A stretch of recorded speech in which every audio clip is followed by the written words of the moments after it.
God, what is he actually going to do here? Usually the team does pick itself. I do think he'll be a little bit predictable. With Ida,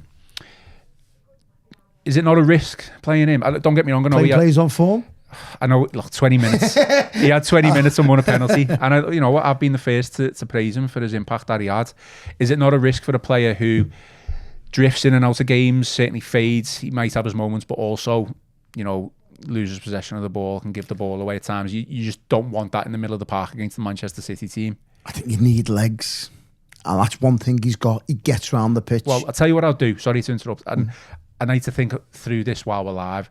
What I would genuinely do is, it would be, if you want legs, you just drop Kane and Dewsbury all deeper and Alcaraz is your number 10. I'm going to be totally honest here. If he does play Alcaraz on the wing, I'm going to be a bit miffed off. So who else will play on there? I'm trying to think now. So there's nobody else can play. Rubenham can't play there. James Garner can't play there. It's just a guy can't play there. Kieran Dewsbury could possibly play there. So it's only between Dewsbury and Alcaraz who can play there. As the 10? No, as on the left-hand side of midfield. Yeah, I know, it's a difficult one. Because he's not going to play dribbling, is he? He's not going to start dribbling. We've just basically said the same thing. Yeah, I agree. He's too much of a free spirit at the moment. He's not getting involved in the games. Everton were, I don't want to sound harsh on the lad, but they were kind of playing with 10 men for large periods of that game because he weren't getting involved in the game. Wasn't it? Of course it was. So they're not going to chance it at Manchester City. So dribbling's not going to start, in my opinion. So it's either going to be who plays in that role.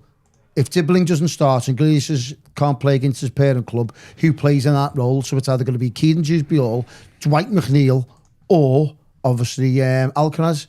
So the law of averages would suggest Alcaraz, because he has a good 45 minutes in him against Palace, and he gets involved in the game a lot more. So it's, you can't just square pegs and round holes, I get it, but at least he's in the team. I'll tell you what you could do, just looking at the players who are available here on the Everton website. Would you go, if all players are fit, would you go with a 3 at the back, wing back scenario? So you could have your Keane, Tarkowski and O'Brien, with Mikalenko as your left wing back, and then Coleman, if Coleman can do that. No, forget about that. No, nightmare. That. No, don't fancy Coleman right back at the moment, let alone wing back. He's bombing forwards and getting back. He hasn't got 90 minutes in him in the Premier League. No chance. When was the last time Coleman's on 90 minutes? Well, he played substantial amounts of minutes for Ireland against Portugal the other day, and I didn't see the game, but he's not going to play much game time for Everton in the Premier League this season. But he played. Oh, okay, Garner then. James, I've been calling for James Garner. There's a good shout for James Garner. There's a very, very good shout for James Garner. But then you just, with the 3 defenders at the back, you'd have to. I think Moyes would have to be working on that all week. And considering he's only getting, well, there's an argument to say that James Garner's already been at Finch Farm this week.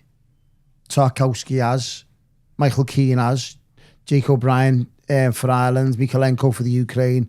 So it's whether you've got that amount of time to work on that form. It's a good shout, don't get me wrong, and you could probably flood the midfield, but I think it's been a lot more defensive minded. And I think if Everton went with that formation, a lot of Evertonians going to the Etihad on Saturday afternoon and go, oh, come on.